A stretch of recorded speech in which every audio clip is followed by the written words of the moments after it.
Yes, you're audible. Okay, thank you so much. Okay, so let's get started with today's session. So myself, Ashraf Farhat, I'm the education consultant at MS in Germany. And today's session is it's going to be a little long because I'm going to cover everything regarding summer 2022. As you know that the applications have already begun for summer 2022 in Germany. And this session is to prep you all before you start, or some of you might have already started. So I'm going to give you a lot of tips today. And the first thing we'll be getting started with things to remember before you start. So you need to have a clear picture before you begin your process, because I would say even maintain a notebook for this purpose, because you have to get it right in the first time itself. So I'll be giving you some things to remember. Secondly, how to find the right universities for you. We'll be going through the university shortlisting process. Thirdly, we'll be talking about meeting the eligibility criteria, which is one of the most important things before you apply. And I'll walk you through the application process, where you should start, how to start, etc. And then we'll be talking about the expenses.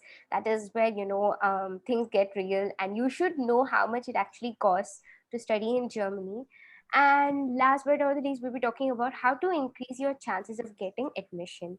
So I think that is like one of my favorite topic, because I really like to give tips on how to increase your chances of getting admission, because it's nice when people take tips and they do it right the first time itself. So yeah, I'll be giving tips on that. And last but not the least, I'll be talking about how we can help you.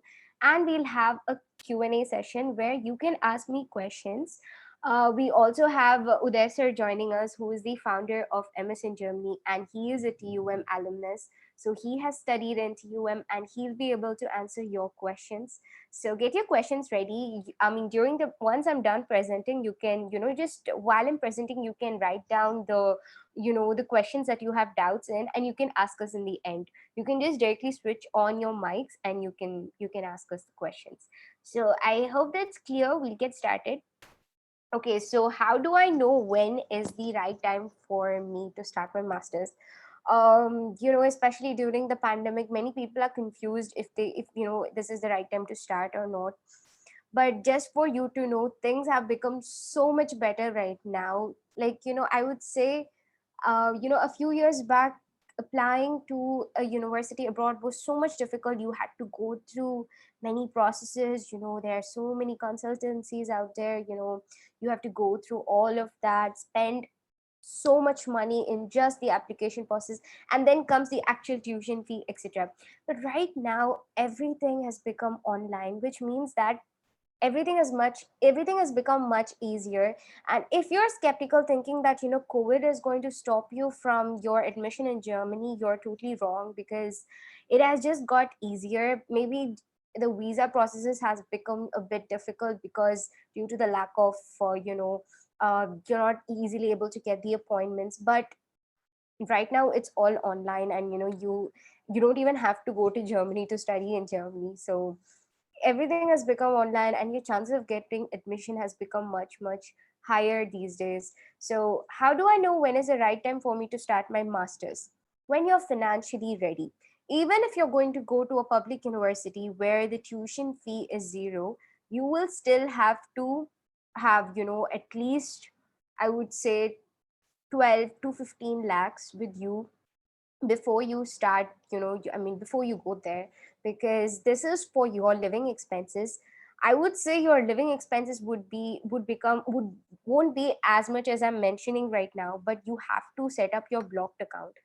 So I'll be talking about blocked account, everything, etc. later, but you need to have 12 to 15 lakhs at least. So if you're uh, I'm sorry. Okay, I think you guys can unmute yourselves towards the end of the session, where we will be having a Q&A. So please note down your questions. Okay, so how do I know when is the right time for me to start my master? So when you're financially ready, you have that much amount of money. Even if you don't apply for an education loan, because it has become easier. Even if you don't have a security, you can apply for an education loan. So get it done. But yeah, when you're financially ready, or if you feel like you need some work experience before you apply, especially when it comes to management courses, they ask for work experience. So in that case, you can wait for 1 or 2 years and then go for applying.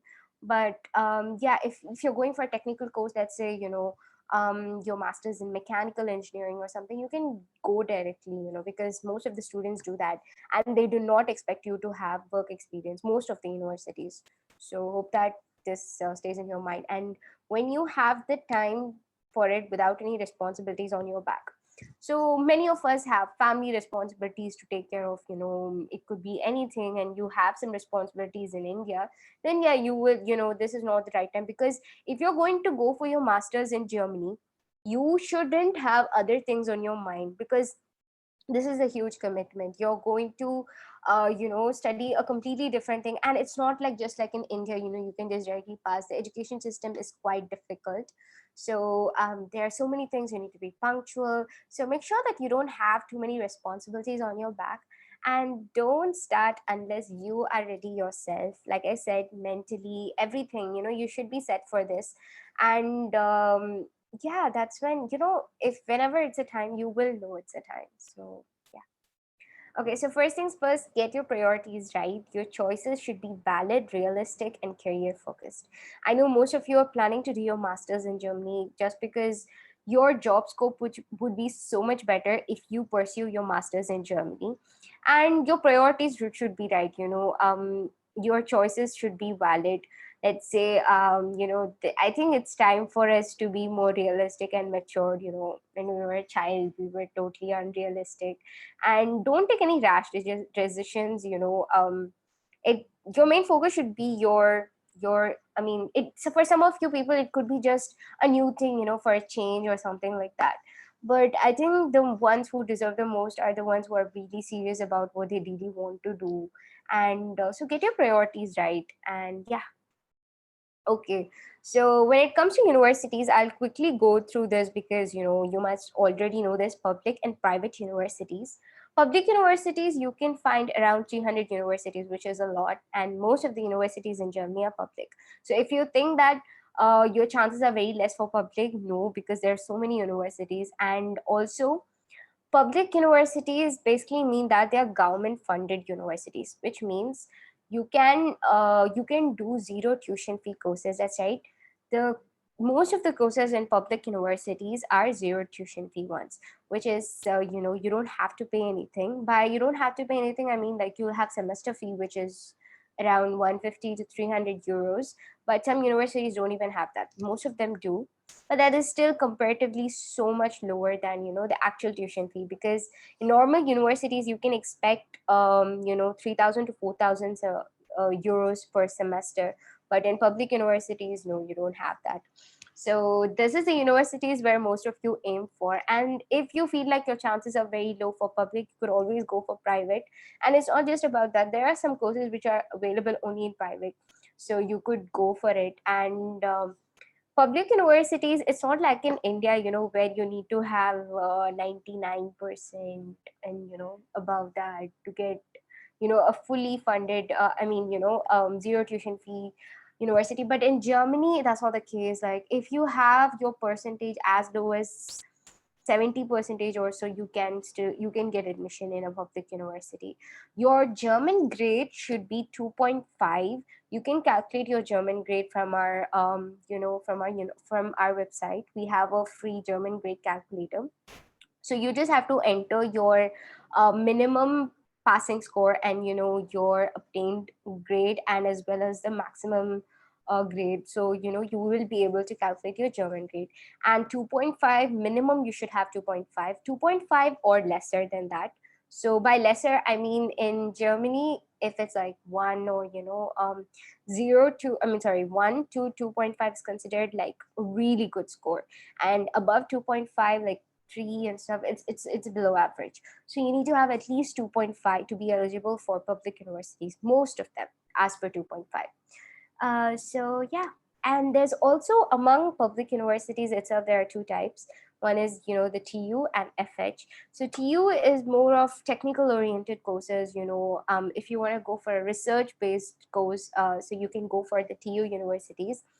And FH is more practice oriented. So if you're a job oriented person and your sole purpose of going to Germany is just to get a job later, then you can go for FH, because I would personally, my choice would be FH, because those courses are much shorter than technical university courses.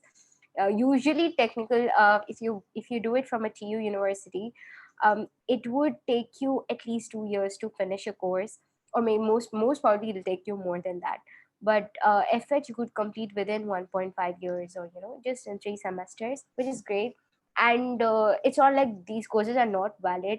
It's just that you can't do, if you're planning to do your PhD later, then go for TU, because most of your credits will already be covered in your master, so you'll just have few more credits to cover in your PhD, and you can get doctorate degrees later. But when it comes to FH, you can't do that, but it's still an equally valid degree as well. So if you feel like you have the courses in FH, go for it, because there are some courses which are not available in FH universities. So don't go for TU just because you think it's a more valid course. That's not true. Both are equally good. So yeah, it's up to you. Okay, so how many is too many? So now we're going to talk about university shortlisting. And I would suggest you to shortlist 5 to 7 universities where you have, in this, I would say, 3 to 4 should be the ones where you have high chances of getting admission. That is, which matches with your profile and the university's eligibility criteria. And there could be a few universities that's unrealistic, but there would be certain universities that you really want to apply for, but your grades, that you are having lower chances of getting admission. But don't do this mistake of applying to all the universities where you have very low chances. We'll be talking about that later, but 5 to 7 universities is the apt number, because you will be able to give attention to the university, especially during the application process. You'll have to prepare your documents, and you can't just submit the same documents for all the universities. So it should be more personalized, and you will be able to give a lot of attention if it's like 5 to 7 universities. I think 7 is an apt number. So once you shortlist the universities, choose the ones that your profile matches the most with the university's requirement. Okay, so where to find the university? So suppose you're going to do the process by yourself. You need help, and I would say internet has everything that you need. So if you're doing it by yourself, then here are some websites that we recommend you to search for universities. So this is not a paid promotion or anything, but there is mygermanuniversity.com. So this is personally my favorite, because they have the latest updated ones, because some universities have changed certain courses, and I would say that website is a little outdated. You won't be able to find all the universities in that website. But when it comes to My German University, it's a very recent website, and they have quite a lot of information, and there's really good filters. You could put your desired tuition fee. Let's say you don't want any tuition fee, so you can just put a filter like that. You could add in the subject. There are so many filters that you could add, which is great. So try to find the universities that you want. I mean, add in the filters based on your preferences, and search for the universities. There's mygermanuniversity.com, there's that website, there's Masters Portal. These three are good searching websites, but there will be certain courses which are not mentioned in it. There are chances. So let's say you're going for a very rare course, like food technology or something based on that. It's not very easy for you to find it in such websites. I would say search in the universities itself, the official websites. So no matter, even if you shortlist universities from these websites, you will definitely have to look into the original website, the official website, to check the actual requirements. Check if it still has that particular course, because these websites usually they mention the requirements and the course, the fee of the course, etc. But if you go to the official website, you will be able to know what's the current updates, etc. So always check with the current official website. Okay, so eligibility criteria. So I'm sorry, intake and course requirements. So like I said, intake, there's summer and winter intake. Right now, the applications are going for summer. But there is a certain thing that, winter has more courses. It's an obvious thing that, winter offers more courses than summer. But it doesn't mean that you shouldn't apply for summer intake, because if the course that you're wishing to apply for is available in summer, then just go for it, because many students tend to wait for an entire year to apply for winter rather than going for summer. But it's not true. Maybe, if just imagine if they have certain allotted seats, and everybody applies for summer, I mean everybody applies for winter, then there are still more chances of getting in summer, right? So like I said, but obviously winter has more courses, and so yeah, but you can apply if the course is available in summer, just go forward with it. So yeah, we have, and keep a track of your documents and check if the university requirements are met. So like I said, you might do certain mistakes, like recently we came across certain students who missed out certain documents that were asked. Usually these universities are very tricky. They try to like, they'll give a document of the requirements, like a checklist, and sometimes you might miss out on something. It could be an underlying statement or something like that. They could have asked you to write an essay, etc. So you should be very, very careful in checking with the requirements. Make sure that your credit requirement is met, and don't apply if you're not eligible for the university. So let's say that a university is asking for 2.3 German grade and you have 2.32 or 2.35, you're still not eligible to apply. If they're asking for a requirement like that, then you can't apply if you don't meet. Same like that, it goes for credit requirements. Suppose you have 180 credits in your bachelor's, and university requires 240 or 210, and you don't meet, then just don't apply for that university. Or if you want to still apply, check with the university, just send them an email and tell them about your situation. But you could support them, like, I have a work experience, which could it be compensated for the missing credits. You could ask something like that. But don't just go for and apply for something that where your eligibility criteria is not met. Okay, so your target course. What to do when you have more than one field of interest? There are many students, what they do is they want to apply for many courses. So the problem, what happens is that when you have more than two field of interest, your options become endless. Like, there'll be so many universities, and you will have a confusion. Okay, which one should I go for? There's always good to have a backup, but you can't have like 3 to 4 target courses, and you can't be totally confused. Just stick to what you really want and where your profile is meeting. That's also very true. I mean, you can give importance to your likings and stuff, but there's something called being realistic as well, right? So, I'm not asking you not to apply, but just be sure of what you really want before you start shortlisting universities. So, be sure what's your target courses. Don't keep more than 3 target courses whenever you're going to go for the next step. Okay, so set a smart goal, be realistic, don't apply to the universities, like I said, have realistic goals. And also, when it comes to deadlines, Germans are very punctual. So if you miss a deadline and you think you can still get the admission after applying after the deadline, it's just going to create a bad impression, and you might be probably shortlisted for blacklisted for not applying for the next semester or something. I'm just kidding, but yeah, what I'm trying to say is, don't apply after the deadlines. Instead, you could just apply for other universities, or you could apply for the next intake. See, that's the thing about Germany, they're very punctual. So if you think you can get through them even after the deadline, unless they have postponed the deadline, you don't have to apply after the deadlines are over. And one more tip I would like to give you is, apply way before the deadline. Don't wait until the last minute, because it just gets, and sometimes if you apply as soon as the application portals begin, your chances of getting admission is slightly higher, because if they like your profile, they'll just like directly give you an admit. But when what the problem when you apply towards the end of the deadline is that there are too many profiles, and there are chances that you'll be waitlisted, which you don't want. So it's better, instead of applying towards the deadline, like a day before the deadline, I would say wait for just a month or so and apply for the next intake. You would still have more chances of getting admission, unless you have a lot of money and you can just take chances. So yeah. Okay, so research about the university. Okay, so this is the next step. So suppose you have too many universities to choose from where you have a great profile, and you are given the liberty to choose the university. So research about the university. Always take feedback from.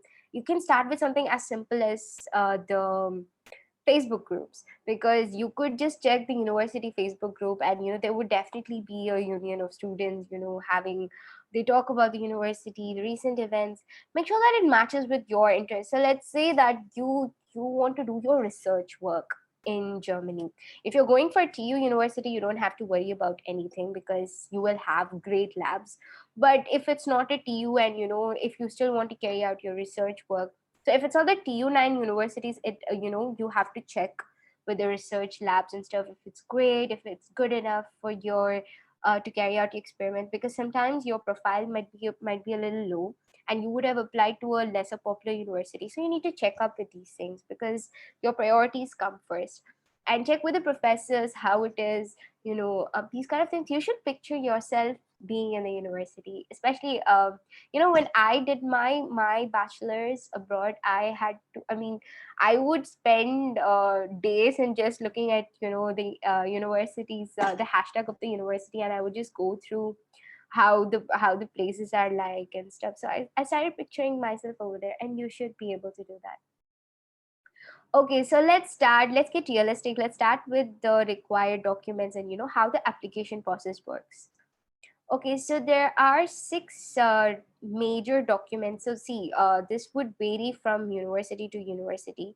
So so you have to make sure, but these are the general ones. So you need your bachelor's transcript. Bachelor's transcript is nothing but, it's not same as your mark sheet. Mark sheet is different, don't get confused. Bachelor's transcript is a consolidated sheet of all your grades of all your semesters. There are some universities in India which only takes in the final year's marks and credits, but in Germany that's not the case. Even if your university does that, they would still want to know the grades of your previous semesters. It's basically a sum of all the semesters and all the grades, and they take the average of that as your grade.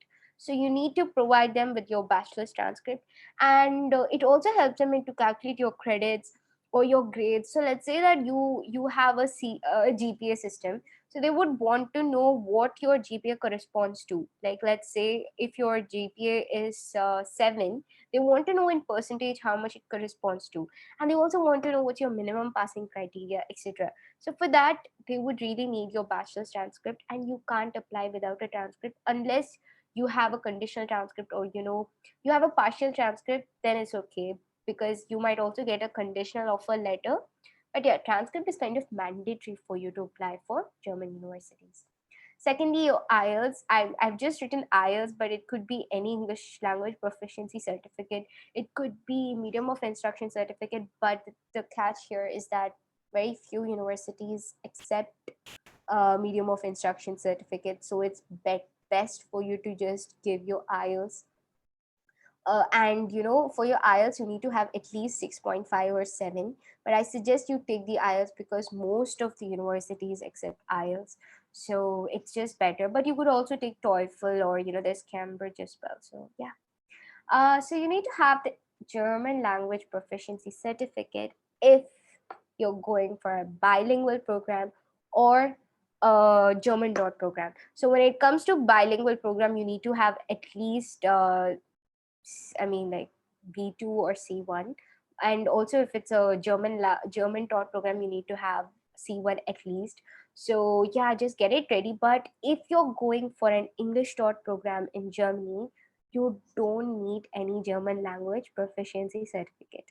So keep this in mind, because many students misunderstand that you need to have the German language proficiency at any cost, but that's not the truth. Okay, so statement of purpose. Statement of purpose is like the college essays that you see in movies and stuff.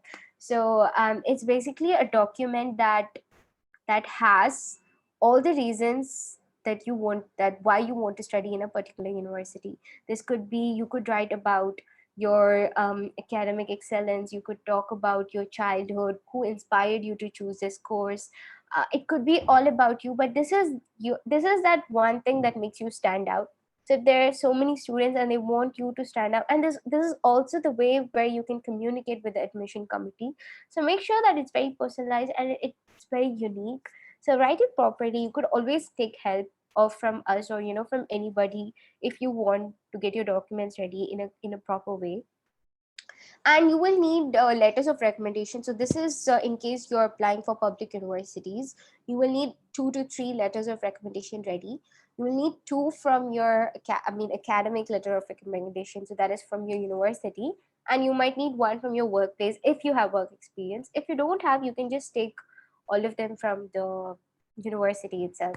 So this could be your professor or your HOD, or it could be even your dean if you're really close with that person. So yeah, and the CV resume, but they prefer to say it as CV. So it's usually 2 pages with all your. It should be the European format and stuff. So make sure that you prepare all these documents right.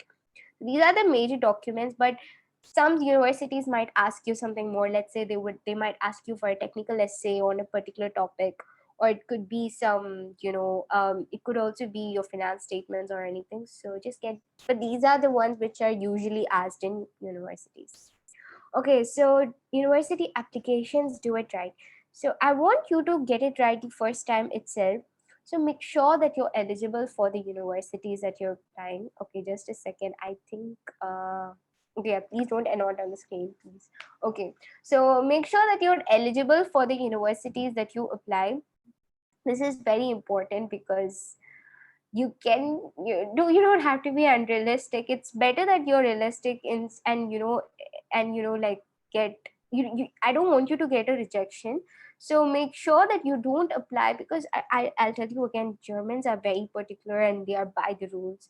So if you're not eligible, they might just not go further with your application. So that's just going to be a waste of money and time for you, unless you're like super rich and you don't care about the money you're going to spend on your application. Because even if it's, let's say, even if it's uni assist, it's going to be 30 euros or 75. If it's just one application, it's going to be 75 euros. That's still going to be like 6,000 rupees or so. So and also the time you're going to spend, instead of spending your time, let's say you have a low profile like 6 CGPA or so, and you want to apply in TUM or the RWTH for a zero tuition fee course. Obviously you have like almost like 1% chance to get admission. So you almost like have no chances at all. So you're going to spend all your time customizing your SOP, LOR. Instead, you could apply for a private university or university where you have chances to get admission. So always make sure that you're eligible for the universities that you apply. Secondly, always check with the university website. So like I said, you might refer to many websites like mygermanuniversity.com, masters portal, that website, but it is not the official website. So if you want to apply to RWD Jacket, you need to check with the official website of RWD Jacket for your requirements, because it's definitely not the same as any other website. So the official ones will have the information that you need. So make sure that you have that. Thirdly, don't make errors in your application. So if you're applying via UniAssist, they might notify you if there's an error, but if you're applying directly to the university, then you won't be notified. So you have to make sure that it's right the first time itself. Double check, review your documents, take help from someone else. It could be a colleague or a friend, or it could be even a parent. Just ask them to review your documents. You could even take help from us. If you feel like you're not confident enough to apply to a university, seek help, because time is very important, my friend. So you have to make sure that you apply right the first time itself. Okay, so moving on to the next topic is just a second. I just want to clear the annotated. Okay, just a second. I'm so sorry. Okay. Yes, perfect, because it was really annoying me. Okay, so 16 steps to remember before you start. So first thing foremost, you need to get your passport ready. So if it's under renewal or if it's not ready at all, get it ready, because you need to have at least 10 months to 1 year validity, passport validity at the time you apply for your student visa. So make sure that it's ready.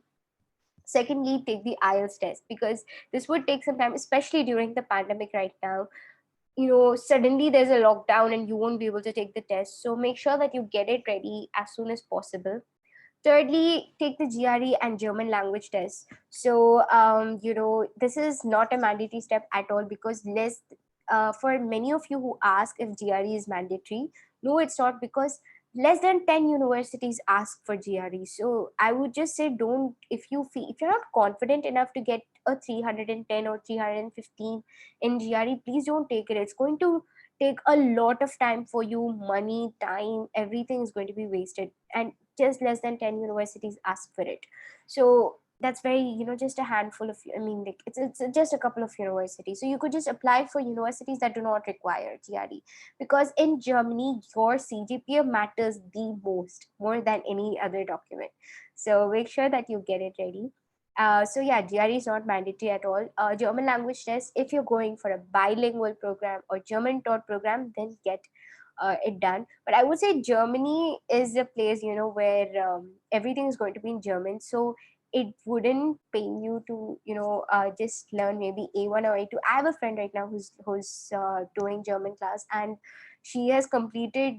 She is right now going to give the B1 test, and it's just been 1.5 months since she started. Everyone is going to have their own pace, but if you know at least B1, it's going to be so much useful for you in the initial days, because everything is going to be in German over there. And but it's not a requirement for application, just to clear. So yeah, so get your bachelor's transcript ready. This could take you some time, because some universities in India, they take even more than a month for this purpose.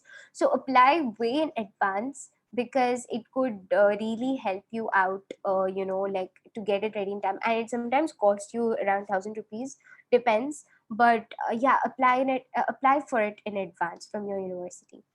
Then it would be your CV. When you're preparing this statement of purpose, letter of recommendation, CV, prepare it in advance. By advance, I mean like at least 3 to 4 weeks before you apply for your VPD, or before the application begins, because you will need some time to review these documents. No matter how many times you go through the documents, you feel like something could be added. So make sure that you prepare these documents in advance and keep reviewing them. So yeah, and prepare these documents: CV, statement of purpose, letter of recommendation, and especially letter of recommendation. Start with your letter of recommendation, I would say, because this takes some time, because most of you write it by yourself. This is what happens when it comes to letters of recommendation. What students do is they write by themselves, and they take the signature from their respective professor, or whoever is planning to give them their LOR. But if the other person is going to write the LOR for you, then you need to make sure that that person already starts with the they might take some time to prepare, because obviously they're going to be busy. So make sure you start this first and give them all the required documents, or supporting information for them to write your LOR, because it's not for them, it's for you. So you need to make sure that you give all the necessary information to them. It should not be just about your strengths. Make sure that you tell them to talk about your weaknesses and how you overcame that. So this is a little time consuming, because it involves another person as well. So make sure you start your documents with letter of recommendation, and then simultaneously start with SOP and CE. Okay, so prepare a list of universities that you wish to apply. Start doing that process and make sure that you shortlist the right universities for you. I would say keep two lists. One should be unrealistic, where it could be your dream universities where you have less chances of getting admission. And there should be another list where your profile matches with the university's requirements and where you have high chances of getting admission. So, yeah, and I would say like, let's say you're applying for 8 universities, take 5 from the ones where you have high chances of getting admission, and 3 from those where you have average or below average chances of getting admission. So yeah, and send applications to the universities and for accommodation.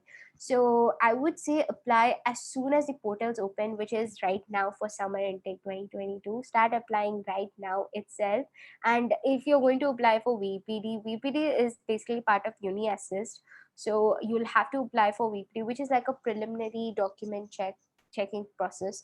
So you will have to get your VPD ready beforehand. So because it takes 4 to 6 weeks to get ready. So yeah, get it ready. And accommodation booking, that is such a pain, guys, because finding an accommodation in Germany is really difficult, especially if you want to get into the student hall, which is like the student hostels in Germany. So I would say apply for accommodation as soon as you apply for the university. And you would at least be in the waiting list at least. And by the time you come up in the list, you would probably get your offer letter. Or so you could even cancel it if you don't get the offer letter. But yeah, apply it as soon as possible because it takes months to get an accommodation in Germany. And apply for an education loan. So suppose you don't have enough funds to apply for your masters in Germany. Like I said, even if you're going for a public university where you're going to get zero tuition fee courses, you will still need 12 to 15 lakh rupees. Actually, it might come down to 5 to 6 lakhs if you get a part-time job in Germany. But the thing is, initially you need to have that much amount, and you can withdraw later. If you don't use that up at all, what some students do is they try to get an education loan, and they set up their blocked account, which is of 10,332 euros, which is approximately like 9 lakh Indian rupees. They set it up, and what they do is that is just for 1 year. So let's say your master's course is of 2 years. So you set up your blocked account, don't withdraw any money from it. Instead, you do a part-time job, and by part-time job you can actually easily earn between 600 to 800 euros per month. So that would meet up with your, you could even save. Most of the Indian students, they save up, and they could earn a little more than what they need. So you can start saving up, and you could use that for the second year as well, and without withdrawing any amount from the blocked account. And in the end, they just withdraw the complete amount, and you can just repay the loan, etc. So apply for an education loan in advance. And nowadays it has become so much easier that you can even apply for an education loan even before you start your application process. That is, there are education loan providers like HDFC Credila. There's so many, and you can get an education loan even before you get an offer letter. So yeah, transfer money to the blocked account.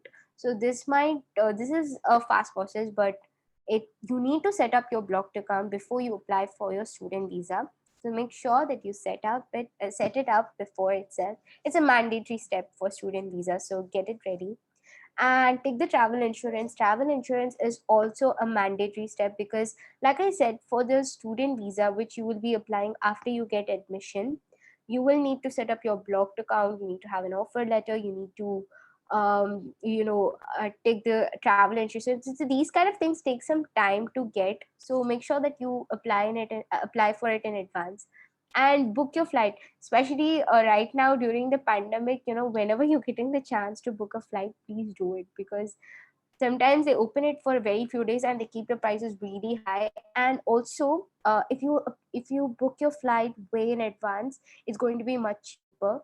So yeah, do that.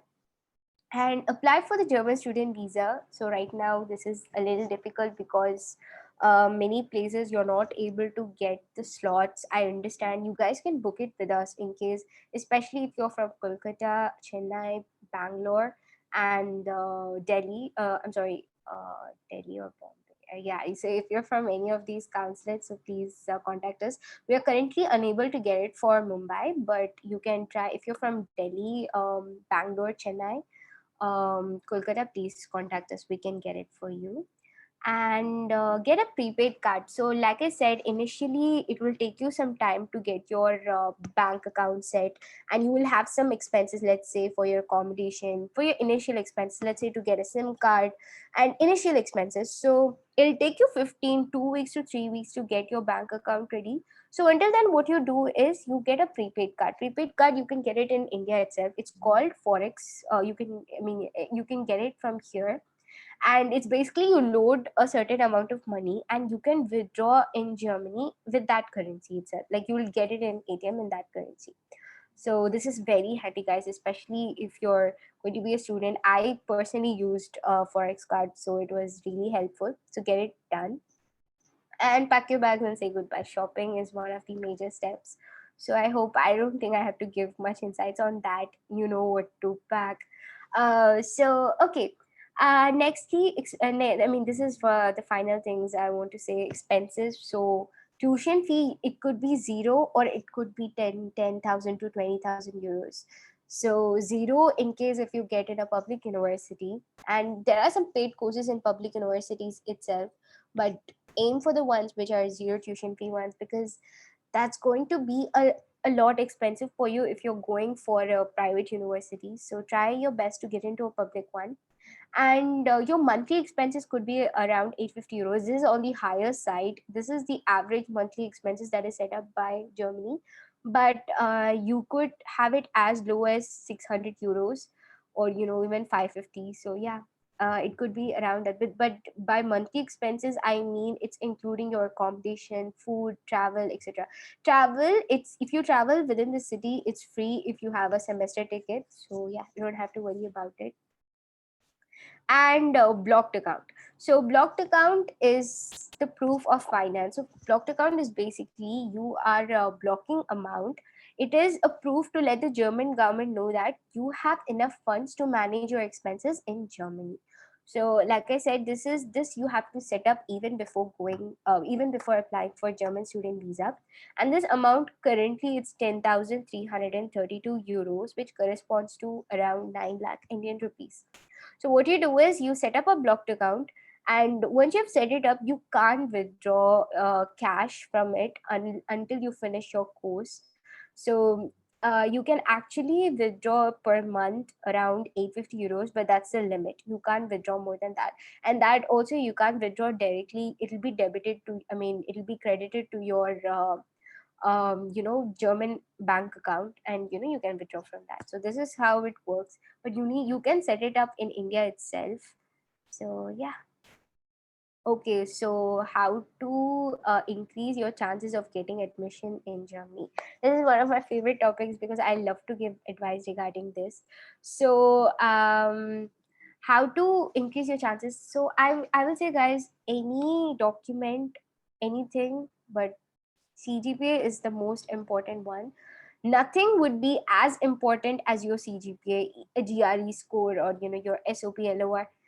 CGPA carries around like most of your percentage weightage of when they are evaluating your profile.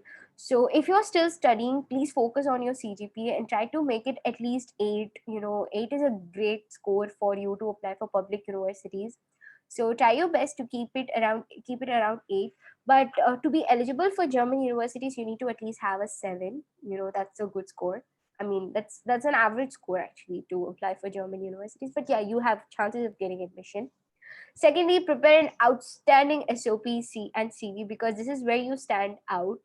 So, don't try to make it very unrealistic and, just about praising the university, or, just praising yourself. You could even talk about your weaknesses and how you overcame it. You could talk about your achievements. You could talk about something, your even extracurricular activities that you're good at. Germany doesn't focus a lot on your hobbies and extracurricular stuff, but you could add your volunteered work, or something that could really catch your attention. It could be anything, but try your best to spend a lot of time in these documents. And Germans are very, very, very punctual. So in order to increase your chances of getting admission in a public university, apply on time and way before the deadline. So sometimes if they are impressed by your profile, they will send out an offer letter as soon as you apply. So they're very, very punctual. So it's great if you apply as soon as the portals open, and try not to be too ambitious when you apply for German universities. So apply for those universities where your profile meets, and that would be the best combo. Instead of applying for TU9 universities where you have less chances, if you have lower grades, try to apply for universities where you have high chances of getting admission. In that case, you won't be disappointed when you receive a rejection. And it's always better to increase your chances of getting admission rather than crying out later for getting a rejection. So yeah, do it right the first time itself. Then don't be too carefree. Give so much importance and dedication to the application process, because it's crucial that you do it right. And sometimes if you do it wrong, you will have to wait another semester to another intake to start. That's going to waste a lot of time. So yeah, these are some ways to increase your chances of getting admission. I hope this presentation was helpful for you. And in case you want us to help regarding making your documents or application process or visa process, feel free to contact us. That's our website, msingermany.co.in. And that's my mobile number. In case if you have any queries or if you want to get in touch with our team, you can contact me on WhatsApp or just give me a call to that number. And if you just want to, send us a message, we're there on Instagram, MS in Germany. We're there on Facebook, YouTube, so you could always contact us anytime you want. Or you can just send a mail to support@msingermany.co.in. Okay, so now it's an interesting part where we get to talk. So if you have any queries, feel free to just unmute yourself and you can just straight away ask the questions. We also have Uday sir here with us, who is a TUM alumnus and the founder of MSN Germany. So he'll be able to answer your questions. So yeah, hi Uday sir, are you there? Yeah, hi Ashra. Hi everyone. Hi. Okay, so let's get started with the questions. So it's best if you just unmute yourself and start asking the questions. Or you could just raise your hand and yeah, you can unmute. I don't prefer taking the questions from the chat, so it would be great if you guys can just unmute yourself and start uh, talking. Yeah, I have one question Hi, with Pankaj. regarding bilingual programs. Mm-hmm. So, can you please elaborate it and how much CGPA is required to get admission in that programs? Okay, yeah, Pankaj, I think I'll take this question. So firstly, there is no definite CGPA threshold for any of the courses, right? Sometimes it is there for English taught programs. They'll mention it as 2.5. They will mention, the minimum score you might have to have in order to apply for that course. But then most of the universities don't mention anything. There is no lower threshold as such. So we can't really generalize it. It depends on the you just have to send the application, and relative to other applicants, however you do, you might get acceptance or rejection. We can't really generically answer this question, but then your question is valid in the framework of like, if you have a lower score, whether it's a good option to apply for bilingual course rather than applying for English language course. So obviously that's the answer to that question is yes. So you will have a better chance if you apply to bilingual course rather than English taught program, because the competition will be relatively less, and also you need additional credentials to apply for bilingual course, right? You need to have B1 or B2 level. So not everybody has it. That's where you will avoid around 50% of the competition. So you will have better choices, I mean better chances of getting admission if you apply for bilingual courses in those cases. I'm not sure if I gone through some means videos and content of it. So some people said that they are not going to give 50% of English taught courses. Means they saying that bilingual courses, but they offers less than 30 to 20% courses. Yeah, I mean, if you have somewhere around 50% in your bachelor's, Yeah. it's not a very good idea to apply for English taught programs anyway. Unless it's a private university, you're very unlikely to get into public university in those cases. No, no, sorry, But sorry. I'm talking about bilingual taught courses means in proportionality of you each mean the subject. split between English and German taught programs, is Yeah, it? yeah, right. Okay, it could be, yeah, 70/30. It could be 60/40. It could be anything. Generally 50/50 is not so. But then actually it depends. After the first semester, it depends on the courses that you choose, right? University, you will have optional courses after the first semester. So you can choose English short programs also if you like. But then if most of the courses are in German, maybe you don't have a choice in that cases. So yeah, I mean, it could be the split will be given in the university portal. As you said, it could be 30/70 also, it could be 40/60 also. Okay, particularly for me means I have 7.2 CGPA and including internship experience, I have 1 year of experience taking internship and job experience. So, Okay. can I apply for bilingual or English taught? I think you should try for English short programs, Pankaj, anyway, because 7.2 is not so bad. Yeah, what did you say your background, I mean, your domain was? Your bachelor's BTech Aeronautical Engineering. aeronautical engineering is a Yeah. bit competitive in Germany. So, I mean, if you have to go to aeronautical, or I don't know how it is related to something like astrophysics or something like that. I don't know if they're related, but then if that domain has very limited number of courses, so obviously you don't have Yeah. this there, So right? I wanted to try for some automation related courses. Okay, automation in the sense, in terms of mechanical engineering Yeah, automation. yeah. Mechanical and electrical combination means something like robotics and Mhm. embedded systems. Yeah, I mean, if you have a background in those courses, right, you will be asked to produce certain number of ACTS credits, maybe something like some background in embedded systems, or if it is robotics also, you need to have study some courses in your bachelor's which are related to that. Assembly level programming, for example, I hope you have studied it. That is very much necessary, right, for something like embedded system. So yeah, I mean, if you have the background, then you can apply for those courses. But generally, shifting from one domain to another domain is slightly risky. So if you are from aeronautical engineering, I think you should try for those courses only. But yeah, like I said, those are competitive, and you can have this as a secondary option. That would work out well for you. Yeah. Thank Yeah. Thank you. thank you, Pankaj. Okay, so guys, do we have any other question here? Switch on your mics and you can. Yeah, I have one. Hi, Uh, Ritika. uh, Hi.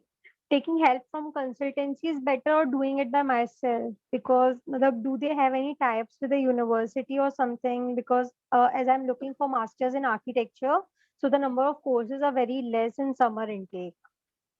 Mm-hmm. Okay. Uh, Yeah, I mean, to answer your first question, if you can do it by yourself, do it by yourself. There is absolutely no need to go to a consultant as such. It's weird that we say things like this, because we also, do consultation for students. But then that is our core philosophy also. If you can do it by yourself, we support you. That's why we do these webinars. We give out free information on our website. And yeah, because doing it by yourself can be a little bit time consuming. And also sometimes if you don't know whether to take GRE, for example, you will spend your time and also the money, right, without knowing the exact requirements. So if you are good with your research, or if you are involved in multiple communities, like when I went to study there, I was pretty much part of many WhatsApp groups or Facebook groups. So if you are ready to put in that effort, and if you have the time, then do it by yourself. That is the best method. If you don't have the time, or if you are working full time, and you are not a very good content writer, and you can't really prepare a very good SOP, ultimate aim is to just get your dream university, right, get the college that best suits your profile. So whether you do it by yourself or through some consultancy, that is the ultimate goal. So choose whichever suits you well. If you are very busy, and you don't have to ultimately made to compromise on the course that you are going to study in Germany. So that's the goal. With that goal, you can decide what is best for your personal situation. Yeah, but some consultants, I should say this, because in the market, not all consultants are the same. There are consultants with good quality, consultants with really really bad quality in terms of the promising things, or in terms of the knowledge that they have. There are a lot of different kinds of consultants, and generally you might have seen, if you are involved in MS in Germany community and Facebook groups, people hate consultants.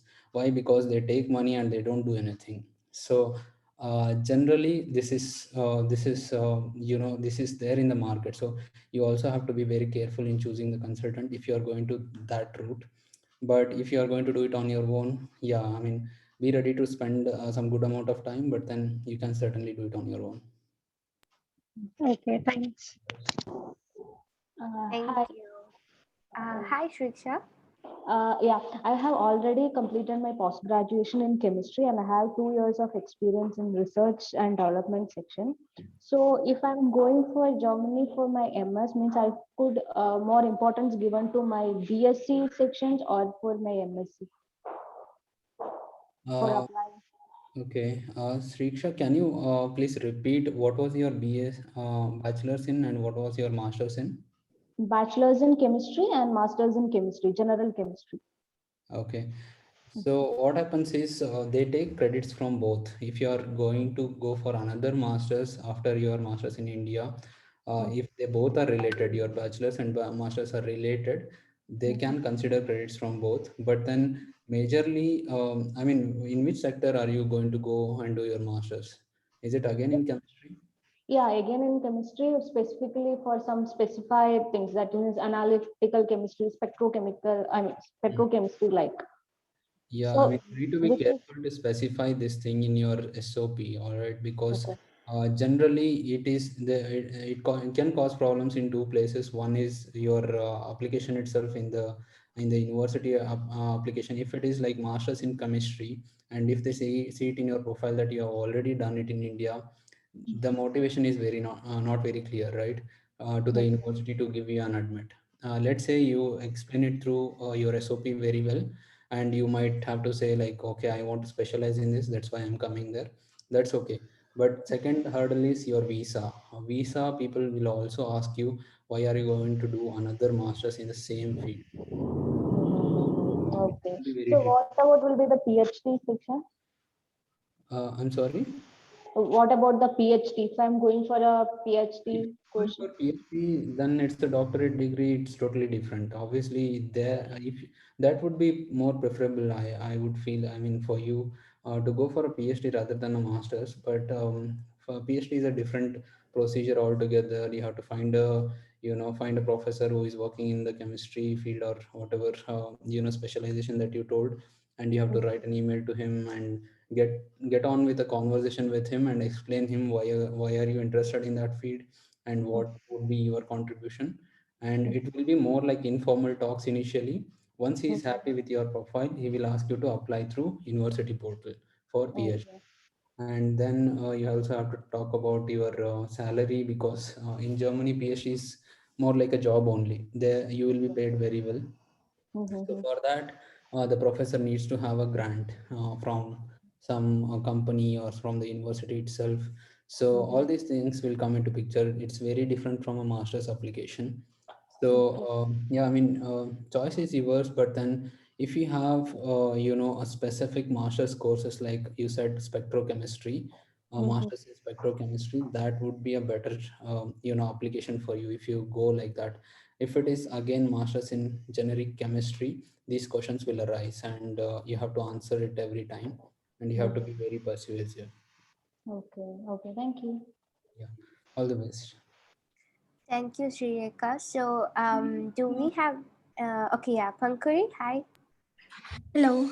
Hi. So I'm just applying for my transcript, and they are asking me two questions: whether I want my transcript up to 6 years or more than 6 years.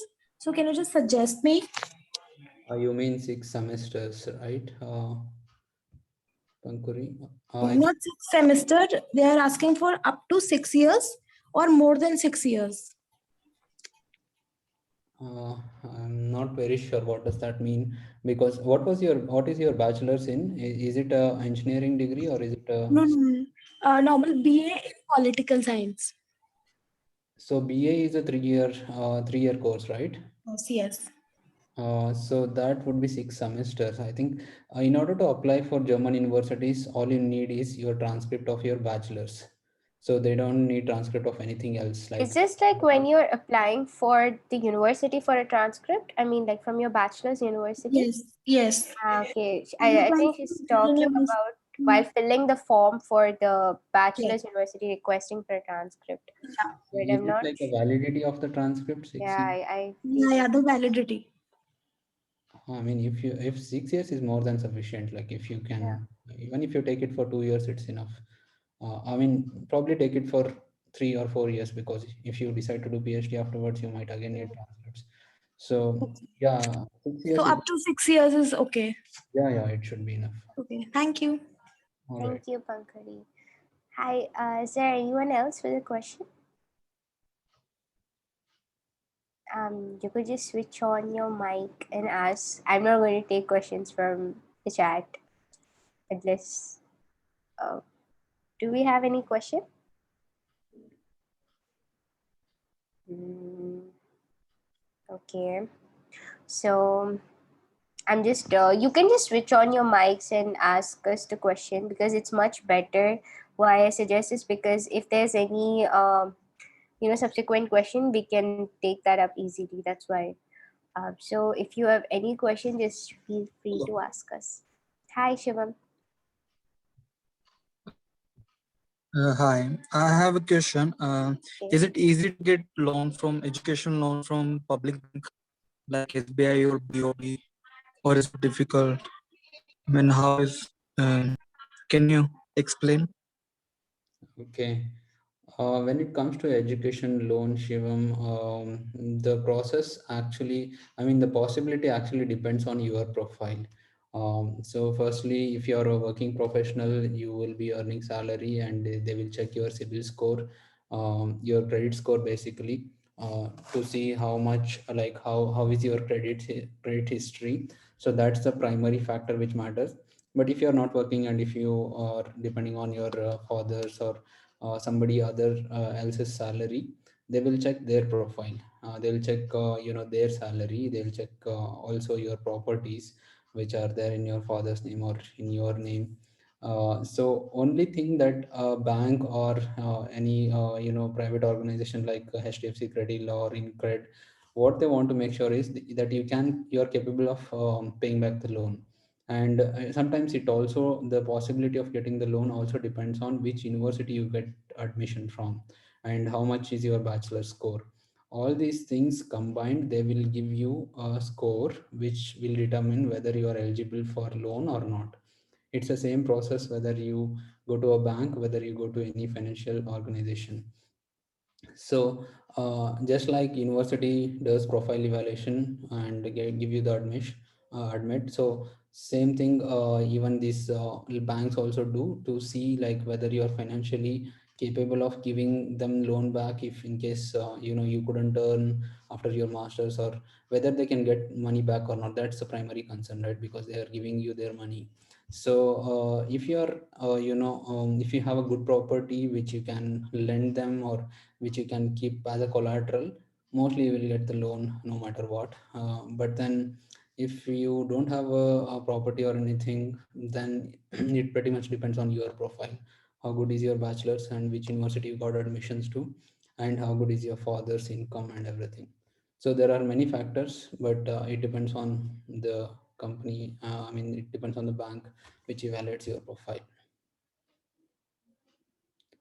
I hope that answers your question, Shivam. Thank you. Thank you for the question, Shivam. Do we have another question? Um, okay, guys. So if you have any queries regarding, hi, Satish. Yeah, I have a doubt about Okay. if we apply for the winter semester, up to when they will give the admits, after the deadline or before itself they will they will open the admits and Hmm. Uh, Whether it's a winter or summer doesn't really matter, Satish. Some universities will process the application on first come first serve basis. So as soon as you apply, they start processing your applications. They will give out the results even before the deadline also. But some universities will wait for all the applications to come until the deadline and then they start processing. So in those cases, yeah, you might get results after 1 or 2 months after the deadline. So winter or summer doesn't really matter here. thank you, sir. Okay. Hello, sir. Yeah, Arvind. Is it Arvind? Abhishek. It's Abhishek. Yeah, I have a question like, how can a Bachelor of Commerce student could apply for this MS in Germany? That's a tricky one. Actually, we haven't had many lot of students who go from commerce background in India to to science courses. But then anyway, I think you can still apply for these financial courses, right? If it is like masters in finance, or even if Yeah, you can apply masters for in MBA finance and courses also, right? Normally in India, you will be eligible for MBA courses, right? I'm not. I'm sorry, I'm not through that path, so I don't really know. Uh, but you can, being from a commerce background, you can apply for MBA, right? yeah, in India, it is possible, but how it is in Germany, I don't know. In Germany, if it is possible in India, it is possible in Germany also. Ultimately, they will look at your credits, how many credits you have earned from your bachelor's. Since yours is a 3-year bachelor's, you may not be eligible for all the courses in Germany. And for MBA in Germany, they generally ask for work experience also. You need to have at least 1 year work experience for most of the universities, but 2 years in some cases. And you need to produce certain credits from economics, or certain credits from business management courses, which are necessary if you want to pursue masters in business or masters in finance, or anything like MBA courses. But I'm being slightly vague here because I don't know exactly. Like I said, we haven't really consulted students who are from commerce background. But yeah, I think you can do a bit research here. I am not very sure, so I don't want to give you the wrong information. Sure, sir. Thank you. Yeah, the best. Thank you. Hi, Arvind. Uh, Arvind, you there? Not sure. Yeah, yeah. Hi, Arvind. Do Hi, you have a ma'am. question? Yes, ma'am. I have a question regarding GRE. Uh, Okay. Yeah, Ma'am, actually, sir, I have seen many universities requirements are not requiring GRE for MS admission. In some top universities, they are requiring GRE. But I have a doubt on if I have GRE score, whether it is help me to improve my profile. sorry, I didn't get your His question. question is if GRE will help, to improve his profile. Yeah, I mean, it will help, Arvind, even if the university says that GRE is not mandatory, it can still help your profile. But then some universities will mention GRE is not at all, needed or considered. In those cases, they don't really consider. But many universities mention it as non-mandatory, but it's discretionary. Like if you have the score, you can show. Otherwise, it's not needed. So those kind of universities, if you are going to apply, then having a good GRE score will certainly improve your profile. But for the universities which doesn't really mention anything about GRE, for those universities it doesn't really matter at all. But in general, if your profile is low and if you want to still apply for top universities and try your chance at them, then having a good GRE score will certainly help. And even if you have a good profile, having a very good GRE score, something like 320 plus, will certainly get you a better chance at admission. Thank you. Is it clear, Arvind?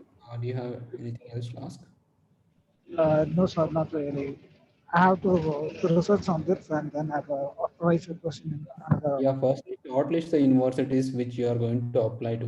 Shortlisting is the first step, guys. So until you shortlist the universities and check the requirement, you will not know which exams to take or how to plan your entire application process. So shortlisting, you need to be very thorough and you have to do it as soon as possible. The earlier you start, the better it is to plan everything. Okay. Thank you, sir. Thank you. Yeah, I think Hanmant has a question. yeah, Hanumant, you can ask. Hello there. Hi, Yeah, Hi, hi. Hanumant. Yeah, yeah. So my question is, I'm kind of insecure about getting an admission since I have a grade of 63 percentage. And then I had any experience. I was passed out in October 2018. So and then I did a volunteering for 1.5 years. I know that this is not going to be considered. So right now, like I cannot do anything with my grades. So now I'm hoping to get admission in any university. I know that every university is like pretty good at whatever they are. So in summer, I heard that the competition is going to be less. So like, what your thoughts are like? Uh, is it like absolutely drought like to get an admission? Did you ever come across somebody who got admission even with this low GPA? So should I even consider going like Germany, or should I consider for another countries? Okay. Hanman, to answer your question, firstly, it is going to be very difficult for you to get into public universities. Just be very clear about that, because 63% with with a gap of 2 years is not helping your profile.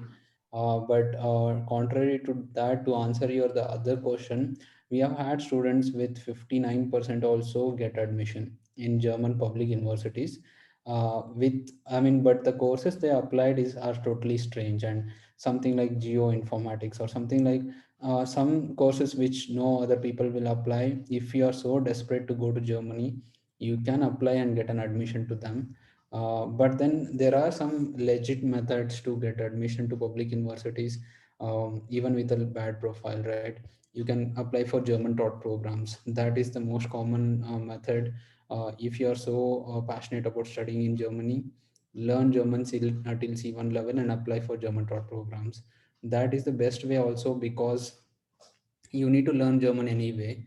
So why don't you spend that one year or 1.5 year, whatever is needed to get to C1 level in India, and apply for public universities, and you will get top public universities with this with this profile only, but with German taught programs. And once you finish your masters, getting a job is also that much easier, because you are very proficient in Germany, and even you can settle down in Germany if you have that much proficiency. So it helps in lot of levels. But if you are really passionate about studying in Germany, and if you want to do it anyway, this is the best method. Otherwise, you can try private universities which have a decent reputation. I wouldn't say bad reputation. SRH is very good. SRH Berlin or Heidelberg or whatever. SRH universities are good, and Mittel, some private universities also have some good reputation. You can try applying for some courses in those private universities, but obviously there will be extra expenses in terms of your tuition fees. Yeah, these are the two main methods, main paths I would say that you have right now. But applying to top public universities, I wouldn't really suggest. You can try your luck with some of the tier 2 or tier 3 private public universities, and see if you can crack through somehow. But I don't want to give you like very huge hopes, but then don't lose hope also. There are some people who have gotten admission with these kind of profiles also, and you can certainly try your luck. And as you said, the private the in the summer the competition is less. Maybe you can get through, and maybe it will work out for you. So, but if you need still some support regarding your profile or anything, you can call us or email us, and we can help you out. Oh yeah, thank you. Just want to mention one more thing. Like when I was going through the like universities list, I know there are particularly Fachhochschulas. Hmm. Their names are like they're very remote. It's like the names are like, wow, is there a university like that? And if I open that location also it's like rural only. So if I go into the university website, I could see one or two English start masters, and I feel like, am I the only one like who is feeling nobody would have gone through this uni website, or like I don't know, like people who, would have been going through, and After sometimes it is private university, mentioning that I'm talking about Fachhochschule public universities only, I and their required GPA is 3.0, not 2.5. and I feel like I may get into this university. And some universities are not even mentioning that 2.5, and some are saying 2.8 or 3, something like that. So mine is 2.7. So that's how I have some hopes. Yeah, So I mean, it shows me that you have done your research. It's very good. But then the names might be stranger to you because you're obviously it's a German name and you are looking at from India. But then also check the local reputation. If it's a public university, you shouldn't really think twice. It's all obviously adhere to German standards, and it is approved by German government to be a public university. So you don't have to worry too much about quality standards, but you can check for the course. Like some courses really don't have any demand in the job market. So if you graduate from those courses, then obviously you are just doing masters for the sake of doing masters. You will not get job afterwards. So when it comes to course selection, be very careful. Although they are in English, although they are given in a public university, you have to see that the course has some scope in the job market. And yeah, I mean, just be careful about this point. and most of them are three semesters, not 4 semester. Yeah, So for like, masters, it's pretty standard that many courses are in 3 semesters. So that is pretty normal. You don't have to worry about that. still we will get 1.5 years stay back, right? Even after that one. Yes, you will do. Yeah. Thank you. Thank you. Okay. Thank you, Hanumant. Okay, so there is a question from Abby. Actually, he's not able to switch on his mic due to some reasons. So let's just take that up. So some public universities are, accepting medium of instruction certificate. And so for those universities, instead of IELTS, can I avoid IELTS certificate for that university? That's his question. Like if they're accepting medium of instruction, is it okay to skip IELTS? Yes, it's totally okay. I mean, that's how a lot of people get admission even without writing IELTS, right? Uh, Hmm. it is possible. And if they're asking for medium of instruction, you don't have to take IELTS. But we recommend taking IELTS because that makes you eligible to apply for all the universities in Germany. And you don't have to lose applying for certain universities just because you don't have IELTS. And IELTS is not so much hard to crack. 6.5 should be pretty much achievable with 1 month of preparation. Yeah. So yeah, I mean, but then you can apply without IELTS also for those universities. True. So it's just an eligibility criteria, right? So does it have like a huge influence? Like if a student comes with IELTS and there's another student with medium of instruction, will they be calculated on the same? No, I don't think so. It's just an eligibility criteria, as you mentioned. They just want to make sure that you have the required English language skills.